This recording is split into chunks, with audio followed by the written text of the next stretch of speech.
1, 2, 3 into the 4. Snoop Doggy Dogg and Dr. Dre is at the door. Ready to. Snoop Dogg is one of those figures who truly needs no introduction. Since the early 1990s, his presence has been felt across every corner of entertainment, music, television, film, commercials, and even cooking shows alongside Martha Stewart. He's long been seen as both a street legend and a mainstream favorite, but now his reputation is under serious scrutiny following a bold statement from comedian and radio host DL Hughley. Known for his sharp and unfiltered commentary within the black community, and Hughley isn't pulling any punches, he's openly accusing Snoop of being a fed rat. It amazes me that to convince black people that Donald Trump cares about them, he takes pictures with celebrities. It's amazing to me. If Donald Trump cared about black people, he wouldn't have denigrated the president with those claims of birtherism. But part of that is starting off with Snoop Dogg and Nelly and Soulja Boy and others for their decisions to perform at events surrounding the inauguration. Now, for me to you, Donald, I wish I had half of your money. But for that, you need a 20-year-old and a divorce lawyer. Now, I may not have half his paper, but I got twice the dick, and you can believe that. Donald say he wants to run for president and move on into the White House. Why not? It wouldn't be the first time you pushed a black family out of their home.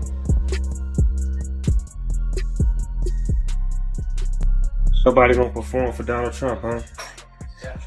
Which one of you jigaboo is gonna be the first one to do it? I'm waiting. I'm gonna roast one of you Uncle Tom is for doing it. Which one of you gonna do it? In hip-hop culture, that's among the most damaging accusations someone can face. And when DL Hughley speaks out, it's never subtle. He makes sure his words are heard loud and clear. What makes this hit even harder is that Snoop isn't just another rapper. He's a symbol, someone who's come to represent realness, loyalty, and staying true to the code of the culture. Of course, Snoop has responded to the backlash he received for performing for a Trump event. One of the things he pointed out was that we always stick together. We're good at tearing each other apart, which is pretty constant. It's pretty consistent when somebody gets into trouble. It takes backlash from the community. It's always a communal thing. It isn't any action they took. It is the fact that we can't stay together, that we can't stick together, that it's us always attacking us. But that flies in the face of the reality of what's happening right now. It is not us who are tearing down affirmative action. It is not us who is tearing down DEI. It is not us who are tearing families apart. It is not us who have decided that affirmative action and rollbacks that have been that had precedent for 50, 60 years are gone. It is not us that is doing that. It is. I think most people are disappointed because they saw you a specific way, and you have a right to kind of interpret and do whatever artistically you want to. No one's begrudging you that. But why the attack on the community because they disagree with something you did? And when did you first meet Snoop? First time I met Snoop, he was doing a release party for Doggy Style on a boat. I quickly said, "What's up?" to Snoop. Got off that yacht because I knew it was going to be lit before it left the dock. I'm like, man, I'm not getting in the water with Death Row. The important thing is there's got to be a solution, because this has been going on in the industry for a whole years, for decades. And at the same time, nobody wants this to be true, and it shouldn't have to be true. But if we don't fix it and do something about it, history will constantly repeat itself. Now, Suge, you said something early on that I want to get clarification for the audience. Suge, you said early on, you can't just look at Diddy in isolation. You said this was done to him. He learned from others, and it was done to him, and then he did to others.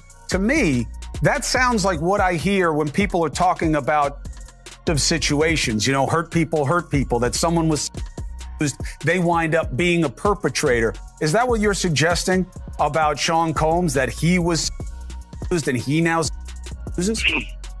Yeah, I think that's absolutely right. I think he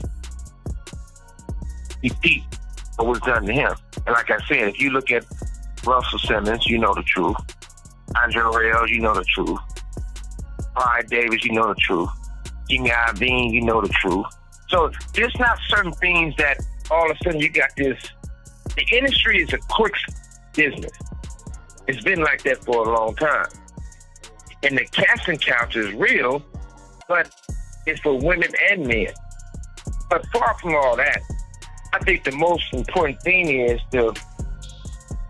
I feel like they should let Puffy tell his truth.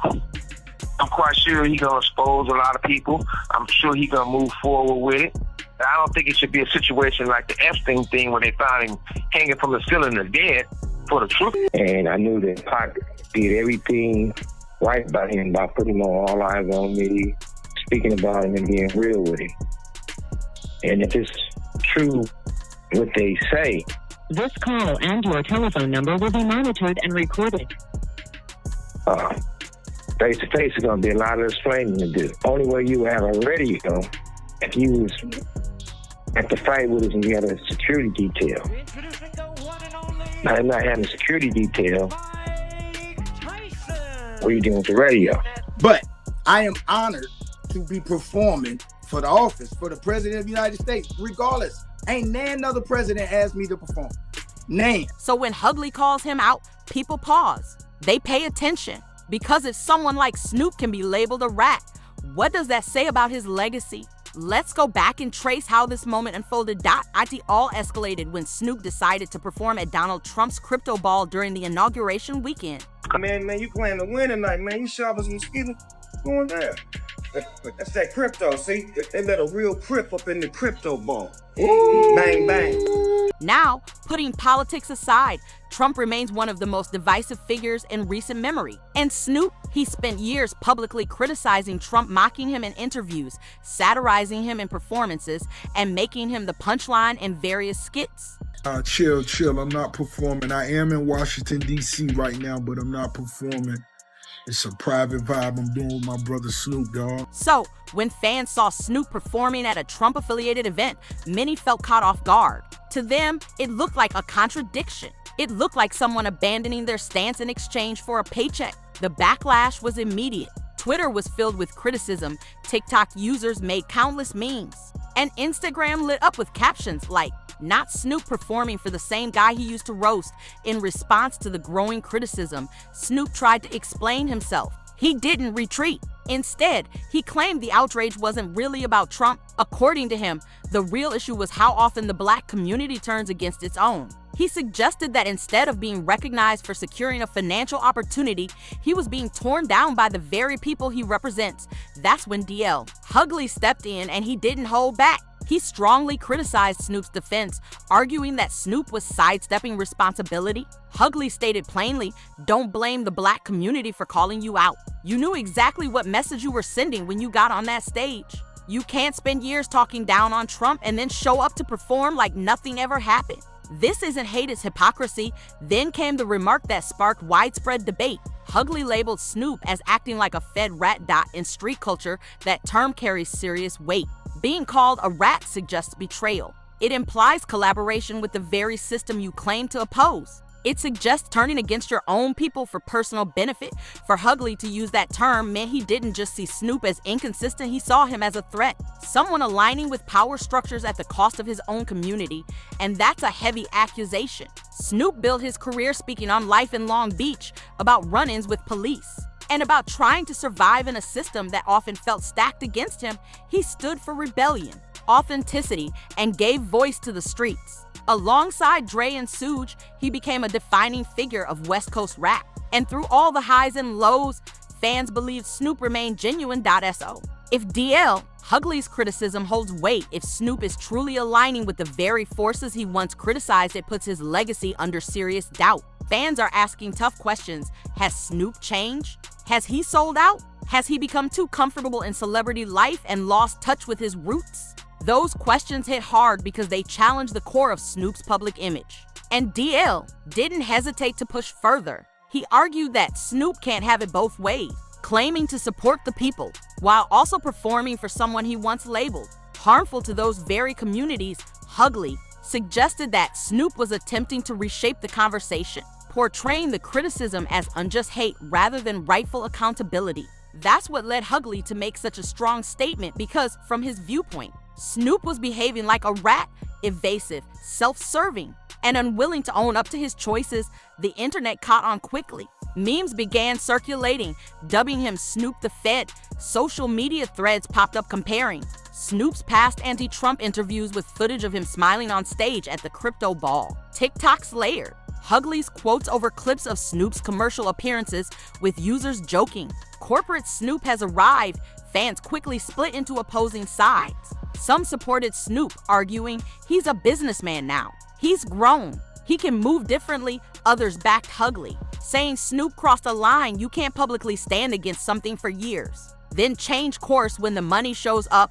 What makes this even more significant is the symbolism behind it. Snoop has long been more than just a rapper. He's acted as a bridge between hip-hop and the mainstream. He's the person media turns to when they need a familiar, widely respected figure. From cooking shows and award shows to sports commentary, he's become one of the most recognizable and widely accepted artists in the world.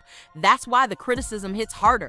If his authenticity is in question, it's not just about him, it challenges a much bigger narrative. Because Snoop has symbolized hip-hop culture. If that symbol is viewed as compromised, it weakens the long-standing message that hip-hop has carried, one of loyalty, truth, and resistance, and Hughley is well aware of that. That's why he spoke out forcefully, not just to call out Snoop, but to send a broader message to artists and public figures. If you turn your back on your community for power or acceptance, don't expect silence in return. Now, to be fair, some people argue Hughley is being overly critical. They point out that Snoop's a grown man with over 3 decades in the industry. If he chooses to perform at an event, that's his right. And technically, they're correct. But culture isn't only defined by legality, it's shaped by symbolism.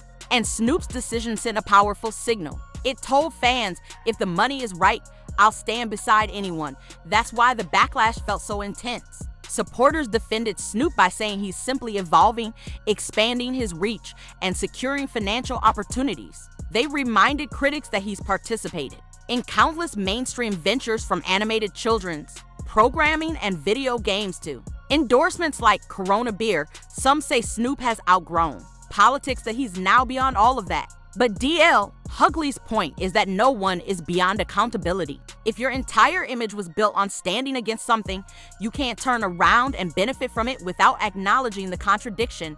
And this is where the Fed rat label starts to stick.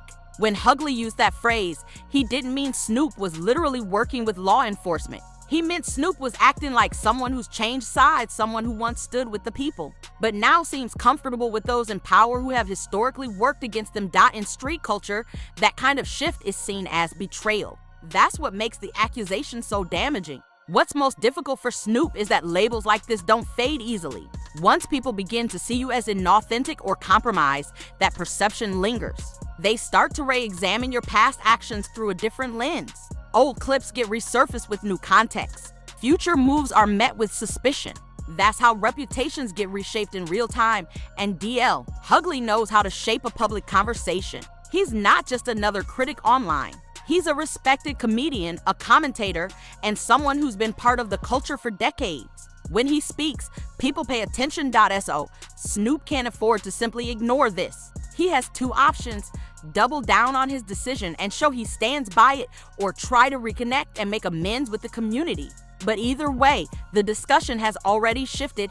Just consider the timeline. Snoop went from being criticized for performing at a Trump event to being accused of deflecting by blaming the black community, to now being labeled a Fed rat by Hughley. That's 3 major blows in just a few weeks. That's how fast things change online. That's how quickly public opinion can shift, and the audience, they're fully engaged. Every clip, soundbite, and meme gets reposted again and again. There's a certain appeal in watching high-profile figures get called out. It gives people a sense that no one is untouchable. But for Snoop, this isn't just about online chatter. This is about his legacy. This is now about the narrative that will define Snoop when it's all said and done. Will he be remembered as the legend who stayed true, or the one who lost his way? Will he go down as the dogfather of loyalty, or as the icon who shifted when the pressure rose? Those are the questions being raised right now. And here's the key part: DL, Hughley isn't letting up. He's standing firm, repeating his argument in interviews, and working to make sure the label sticks. Meanwhile, Snoop hasn't offered a strong response. Maybe he's staying quiet on purpose. Maybe he's planning his next move. But sometimes silence gives the impression of guilt. And in the court of public opinion, the loudest voice often shapes the story. So what happens next? Does Snoop address the criticism directly, explain his position, maybe even acknowledge a misstep? Or does he continue as if nothing happened, hoping it fades from the timeline? Will Hughley keep pushing, stretching the conversation further, or shift his focus to someone else? What's clear is that some damage has already been done. The idea has been introduced, and now people are viewing Snoop through a different lens. Even if the online backlash slows down, the impression will remain. Because once someone is labeled a rat in this space, that kind of judgment rarely disappears completely, and that's the real weight of this moment. Snoop Dogg, an artist who made a name by representing loyalty, consistency, and connection to the streets, is now facing doubt from the very community that once championed him. Not because of a rap beef, not because of a diss track, but due to actions that many interpreted as distancing himself from his roots and aligning more closely with power than with the people. Now, it's up to the audience. What do you think? Did Snoop truly cross the line by performing at that event? Was Hughley right to call him out for acting like a Fed rat? Or is this just another example of the internet taking things too far? Let us know in the comments. And if you haven't already, make sure to like, subscribe, and hit the bell, because with the way this story is unfolding, it's clear there's more to come.